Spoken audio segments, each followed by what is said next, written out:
Jahe diyakini menghambat jalur sinyal yang memicu peradangan pasca latihan, misalnya menghambat produksi prostaglandin. Dengan mengonsumsi jahe rutin, peradangan pasca latihan akan berkurang, sehingga intensitas rasa sakit dan waktu pemulihan menjadi lebih singkat saat Anda berolahraga lagi.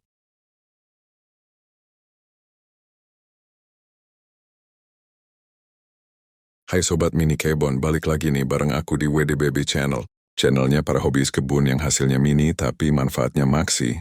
Coba lihat jagoan yang satu ini. Semua orang kenal jahe, tapi yakin deh, setelah nonton video ini kamu bakal lihat jahe dengan kacamata yang berbeda. Hari ini kita akan bongkar tuntas A sampai Z soal jahe. Mulai dari asal-usul purbanya yang misterius, jenis-jenis yang ada di Indonesia, merah, emprit, gajah, sampai cara tanamnya yang gampang banget. Dan yang paling penting, kita akan bahas keunikan jahe yang jarang orang tahu, termasuk rahasia ampuh jahe buat kamu yang hobi olahraga sampai pegal-pegal. Jahe ini wajib banget kamu konsumsi. Jadi jangan sampai ketinggalan info super penting ini ya. Sebelum kita mulai, buat kamu yang baru mampir, klik tombol subscribe di bawah, aktifkan lonceng notifikasinya, dan dukung terus WD Baby Channel ini. Ready? Yuk, kita gas! Jadi pembahasan pertama mengenai jahe ini adalah asal-usul jahe yang pasti tidak diketahui secara tunggal, melainkan merupakan kisah panjang domestikasi dan penyebaran purba. Namun, berdasarkan bukti sejarah, linguistik, dan botani, berikut adalah rangkuman mengenai asal-usul jahe singi berorisinal, pusat asal dan domestikasi. Secara umum, jahe diyakini berasal dari wilayah Asia Tenggara Maritim atau Asia Pasifik. Wilayah ini sering disebut sebagai tempat asal mula domestikasi jahe. Jahe adalah salah satu tanaman pertama yang dibudidayakan oleh suku bangsa Austronesia sekitar abad ke-4 SM saat mereka bermigrasi menyeberangi Kepulauan Melayu Nusantara hingga ke Pasifik, India dan Tiongkok Selatan. Kedua wilayah ini juga diakui sebagai pusat keragaman genetik jahe. Jahe telah digunakan dalam sistem pengobatan tradisional Ayurveda di India dan pengobatan tradisional Tiongkok TCM selama ribuan tahun,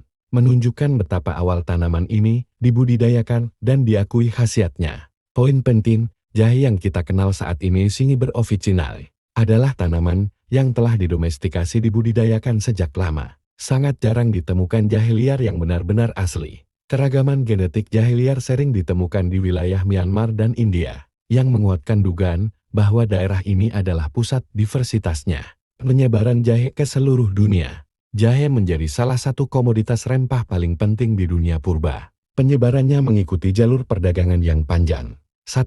Jalur perdagangan kuno rempah-rempah. Dari Asia Selatan, jahe dibawa oleh pedagang Arab dan India menuju Timur Tengah. Pada sekitar abad ke-1 meter, jahe telah mencapai Kekaisaran Romawi dan Yunani melalui rute perdagangan Mediterania. Jahe saat itu sangat mewah, seringkali dianggap setara dengan komoditas berharga lain. 2. Periode abad pertengahan Eropa. Jahe menjadi rempah yang sangat mahal dan dicari di Eropa abad pertengahan. Seringkali, harga setengah kilogram jahe bisa menyamai harga satu ekor domba. Jahe digunakan tidak hanya untuk bumbu, tetapi juga untuk menyamarkan rasa makanan yang kurang segar. 3. Era kolonial Spanyol dan Portugis. Pada abad ke-16, penjelajah dari Spanyol dan Portugis membawa jahe ke dunia. Baru, jahe berhasil dibudidayakan secara masif di Jamaika, yang dengan cepat menjadi eksportir jahe terkemuka di dunia.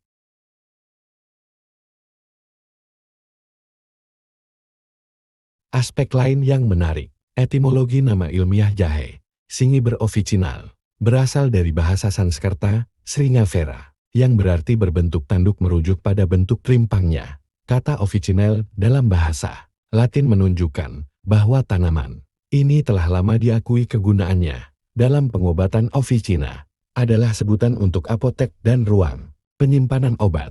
Penggunaan awal, jahe pertama kali digunakan sebagai bumbu dapur dan pengawet makanan, sebelum khasiat obatnya didokumentasikan secara rinci dalam buku-buku kedokteran di Tiongkok dan India. Jahe adalah salah satu bukti nyata bagaimana tanaman yang didomestikasi di Asia Tenggara telah meninggalkan jejak yang tak terhapuskan dalam sejarah kuliner, pengobatan, dan perdagangan global. Gimana serukan Sobat Mini Kebon? Tenang, masih panjang pembahasan kita. Kita lanjut lagi.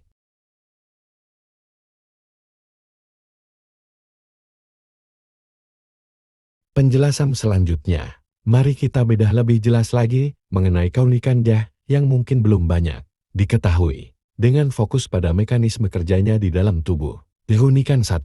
Jahe sebagai neuroprotektif pelindung otak. Apa maksudnya? Jahe mengandung antioksidan kuat yang dapat melindungi sel-sel otak dari kerusakan yang disebabkan oleh stres, oksidatif dan peradangan kronis. Mekanisme, senyawa aktif utama, 6-dinerol dan 6-sogaol, melintasi sawar darah otak blood-brain barrier, dan bertindak sebagai agen antiinflamasi di sistem saraf pusat. Manfaat tidak terduga. Beberapa penelitian menunjukkan jahe dapat meningkatkan memori kerja dan waktu reaksi pada wanita paruh baya. Ini bukan hanya tentang mencegah penyakit, tapi juga meningkatkan kinerja kognitif sehari-hari. Keunikan 2. Pemulihan otot dari rasa sakit tertunda di OMS. Apa maksudnya? Jahe tidak bertindak seperti obat pereda nyeri instan. Ia bekerja secara bertahap untuk mengurangi peradangan yang menjadi akar penyebab sakit otot yang muncul 1:2 hari setelah olahraga berat.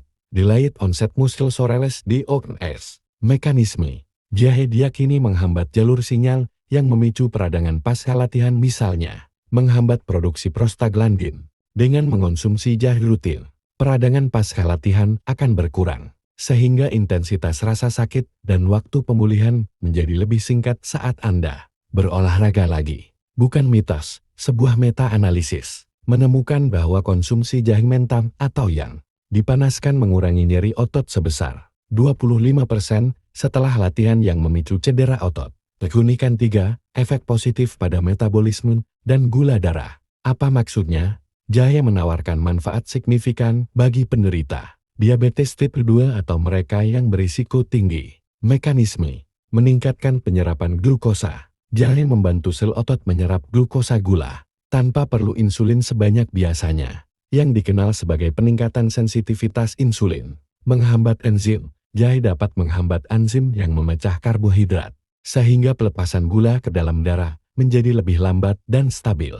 Hasil, penelitian menunjukkan jahe dapat menurunkan kadar HbA1c, rata-rata gula darah, jangka panjang dan kadar kolesterol, LDL kolesterol jahat, secara signifikan. Keunikan 4, ampuh melawan mual berat.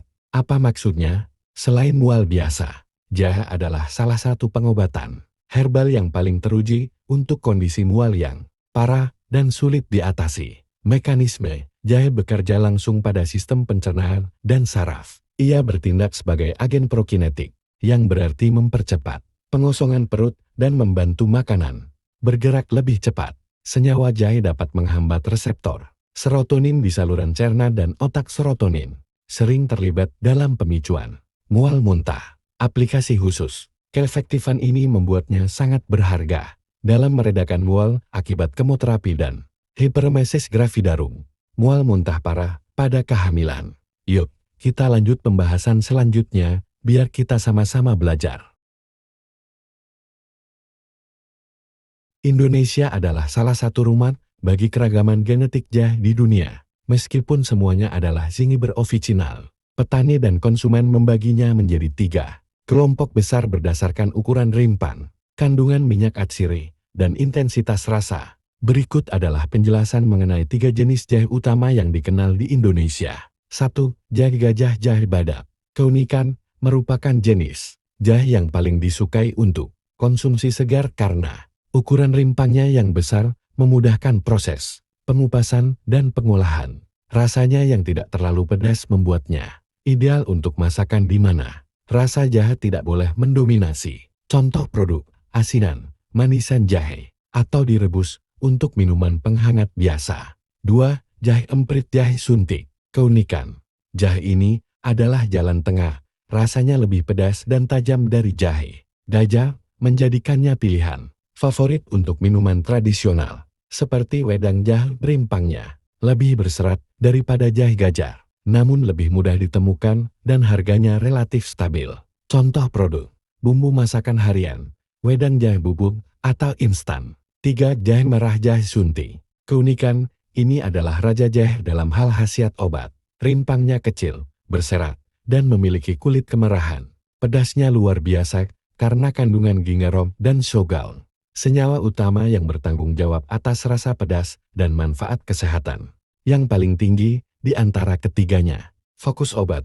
Jahe merah banyak digunakan dalam jamu tradisional, ramuan untuk meningkatkan daya tahan tubuh, dan pengobatan batuk masuk angin karena efek menghangatkan termogeniknya sangat kuat. Semua jenis jahe ini memiliki manfaat kesehatan. Namun jika Anda mencari penghangat dan kekuatan rasa paling tinggi, jahe merah adalah jawabannya. Jika Anda mencari bahan masakan yang mudah diolah, pilihlah jahe gajah.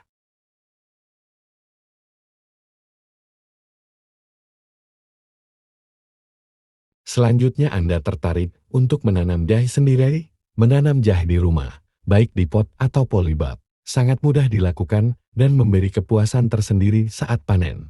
Berikut adalah panduan langkah demi langkah cara menanam jahe di rumah dengan mudah. Tahap 1.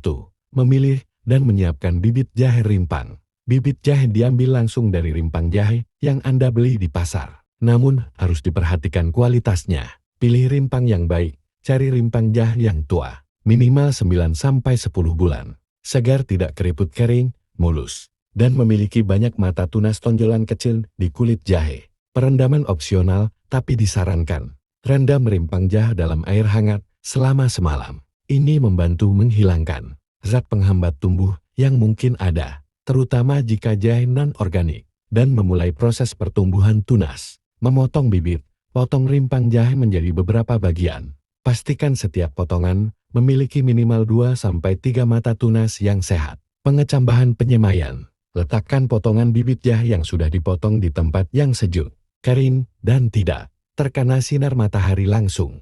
Misalnya di atas sekam, padi, atau abu gosok dalam peti kayu. Jaga kelembaban ringan. Dalam 10-20 hari, tunas akan mulai tumbuh. Bibit siap tanam setelah tunas berukuran 1-2 cm dan memiliki beberapa daun kecil. Ke tahap 2. Menyiapkan media tanam pot polybag. Karena jahe adalah rimpang yang tumbuh menyamping di bawah tanah. Media tanam harus gembur dan subur. Pilih wadah. Gunakan pot atau polybag besar diameter minimal 30-40 cm untuk memberi ruang jahe berkembang. Pastikan wadah memiliki lubang drainase yang baik di bagian bawah. Siapkan media tanam. Campurkan media tanam dengan perbandingan yang ideal agar gembur dan bernutrisi. Perbandingan umum, tanah subur, pupuk kandang kompos, sekam atau pasir halus sama dengan 1:1:1 atau 2:1:1. Aduk rata dan masukkan media tanam ke dalam pot bagi polybag. Isi sekitar 3/4 bagian saja. Tahap 3. Proses penanaman dan perawatan. Waktu tanam. Waktu terbaik menanam jahe adalah di awal musim hujan sekitar September-Oktober. Karena jahe membutuhkan banyak air untuk tumbuh. Menanam bibit. Buat lubang tanam kecil sedalam 5-7 cm di tengah media tanam. Tanam potongan rimpang jahe dengan posisi tunas menghadap ke atas. Tutup kembali dengan tanah secara ringan. Jangan menekan terlalu padat. Jika menanam lebih dari satu bibit dalam wadah besar, beri jarak minimal 5 cm. Penyiraman. Siram tanaman secara teratur, 1-2 kali sehari pada masa awal pertumbuhan. Penting, jaga agar tanah lembab tetapi tidak becek atau tergenang air. Karena jahe sangat rentan busuk. Penempatan. Pada tahap awal, letakkan di tempat yang teduh atau semi teduh. Setelah tanaman memiliki banyak daun sekitar 2-3 bulan, pindahkan ke tempat yang terkena sinar matahari langsung 70-100% intensitas. Agar pertumbuhan rimpang maksimal. Perawatan tambahan pembubunan. Saat tanaman sudah mulai besar sekitar 4-6 bulan, lakukan pembubunan, yaitu menambahkan kembali campuran tanah dan pupuk di sekitar pangkal tanaman. Ini bertujuan untuk menimbun rimpang jahe baru yang mulai muncul di permukaan, agar tidak mengeras dan membusuk. Tahap 4. Masa panen. Jahe termasuk tanaman yang membutuhkan waktu panen yang cukup lama. Panen muda jahe emprit gajah dapat dipanen setelah 6-7 bulan. Rasa belum terlalu pedas, cocok untuk bumbu dapur segar. Panen tua untuk bibit dan obat. Jahe mencapai kualitas terbaiknya untuk obat dan bibit setelah 9:12 bulan, terkadang hingga 16 bulan untuk jahe merah. Ciri-ciri siap panen adalah batang dan daun sudah mulai menguning dan mengering. Dengan panduan ini, Anda siap memulai kebun jahe mini Anda sendiri di rumah. Nah Sobat Mini Kebon, itu dia tadi semua rahasia jahe yang wajib banget kamu tahu. Ternyata jahe bukan cuma penghangat, tapi jagoan buat otak, otot, sampai jaga gula darah kita. Jangan lupa, semua ilmu ini hanya ada di WDBB Channel. Kalau kamu suka video ini, tolong banget like videonya, dan bagikan ke teman-temanmu yang juga hobi berkebun. Dan terakhir aku penasaran, komen di bawah ya. Setelah tahu manfaat ini, jenis jahe apa yang paling excited mau kamu tanam atau coba? Aku tunggu sharing dari kalian. Sampai ketemu lagi di video berikutnya. Salam hijau dan selamat berkreasi di mini kebun kamu. See ya.